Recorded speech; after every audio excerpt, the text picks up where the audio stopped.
Right into questions. Jonathan? Thanks, Nico. Hi, Bradley. Hi, Jonathan. Curious, by a lot of standards, this game this weekend counts as a big game for a lot of people, even though it's the same 3 points in the standings. What for you constitutes a big game at this time of year? I think we've had some good reps at good games. I think there's been a lot of conversation over the last 4 or 5 months. We've often met teams 1 against 2, 1 against 2, 1 against 2, and it's been a common denominator that it's been us and against somebody else. So that's, credit to the group and credit to the way that we've clawed our way or clawed ourselves, when we've hit a stretch where it doesn't go our way, we bounce right back. And, the group's pretty resilient right now. And I don't want to say, confident in the way that, things happen automatically. We have to grind. We have to work for everything we get. We know that as a group. But I think we're learning how to deal with these moments a lot better. So a long-winded answer says, yeah, there's 3 more points on the line. So again, the team is embracing and enjoying where they are right now. Matt? Hey, Bradley. When you have a game like this, are there any challenges presented by it being the last one before an international break? Is it almost a little bit preferable in some ways that you have this now rather than, coming back from one? What are your thoughts on that? No, I don't think there's any midweek games. We're not playing now like a Wednesday, Saturday where there's been guys fatigued and, just thinking about national teams and what have you. I think there's first and foremost competition within our roster to make our starting 11, to be part of the right traveling group. So, and that's been the fun part. It's been a tough part, but it's been the fun part. And everyone's right where they need to be. And we're excited we can actually, starts with, here right in our 4 walls with Nate, and Danley and Kevin and Ty, and, hopefully there's a couple others, some of the academy guys also traveling. So, I think that's just a testament of good work and being a great teammate. So yeah, I think we're right where we want to be. It's just a send-off for the guys. Hopefully that we put on a good show, good performance. The rest takes care of it themselves, and they go away and represent their countries. And then we get back to work on the 13th of September against Vancouver. Joe? Do you have any updates on Andre, Indy, and if there are any other injuries, first of all? Yeah, Indy's questionable.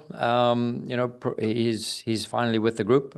It's up to him how he feels, and we'll see to go from there. We don't chance anything, but hopefully he's part of the group. And then Dre got out on field for the first time today, and just minimally moving on the field, just testing the waters, just doing some handling, and just following the return to play protocol. So that's that with Dre. Yeah.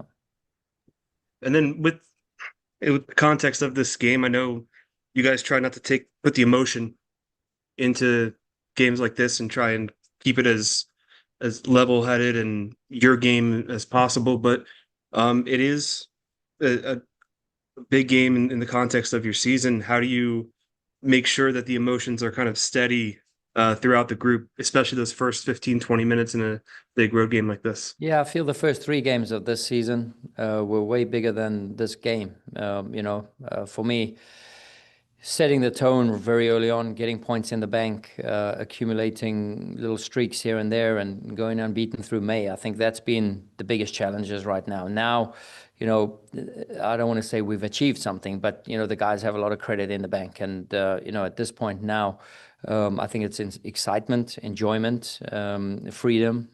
There's a lot of those terms that we use now, just to take each game as it comes. So yeah, there's emotion in every game when there's fans in and they paying hard-earned money in the stadium. When you're playing away from home, there's always challenges, lurking and just around the corners. So we're trying to learn to embrace the emotion, to enjoy the pressure, and move on with that. Jillian? Thanks, Nico. Hi, Bradley. Hey, Julian. So while he's just joined the team, how has George Marks adjusted to the group in training, and what stands out to him most as a player in person? Great character. You know, he came in, head up, held high, knows he has to help out a team in need. And he knows a couple of the guys here, obviously Ben Bender, Nate Harriel. And he's just really hit the ground running. He's done some great things in training already. And yeah, he seems like a good fit for our group, not just on the field, but also in the locker room. Matt? Bradley, what have you made of Quinn's performance since he came back from the Gold Cup? The numbers aren't necessarily there in terms of goals and assists, but what have you made from his performance? Yeah, I think if, you know, I don't know if it's a real thing there's the secondary assist or the hockey assist or what have you. I think he had 2 of those in the 4 last weekend. So, you know, he's made big plays and big contributions. So I think, yeah, he's having a good season. Sometimes, you know, we use him in different ways, and he's always open to those new ideas and to be part of the broader plan and the bigger plan, and hopefully for him to excel and get himself back in the picture of the national team and keep on putting out his business card there for things down the line. So, you know, it starts with, you know, every day in training, starts with the games, and I think he's performing at a high level. Final question we get, Jonathan. Thanks, Nico. Bradley, it's been quite a while since these two teams met. I think it was what, the second or third weekend of the season back in March. Does any of the film from that game matter today? You always look for structure, and a lot of the teams, you know, you can't reinvent the wheel. Some teams look very similar to us, to them, to, you know, there's a couple of different signatures running around the league now that look very similar. So we use some of the game footage, what we've used some of the game footage that we've seen, and put that all into context and perspective, and formalize, you know, our game plan from there. And these two teams, the last few years, they don't really like each other. There have been some pretty good fracases during these games. You were talking about sort of the emotional intensity as it relates to the standings, but knowing that this game can combust a little bit, you know, how do you plant that seed in your guys' mind to not stop it from happening? Yeah, listen, I mean, emotions are part of the game, and the question is how you react to the emotions and what's your next action. And, you know, for sure we have a style of play that brings a lot of emotion, and I think that's just natural. So, you know, we're going to start the game in the way we do. We can't change who we are. You know, we don't have different spots, you know, like a leopard. We have one clear code, and that's who we are, and we stick by that, and make sure we live and die by that. So yeah, which comes with emotion. And so far we've embraced the emotion this season. You know, we've had some challenges for sure, but I think we've been right where we need to be. Thanks, Bradley. Thanks, everyone.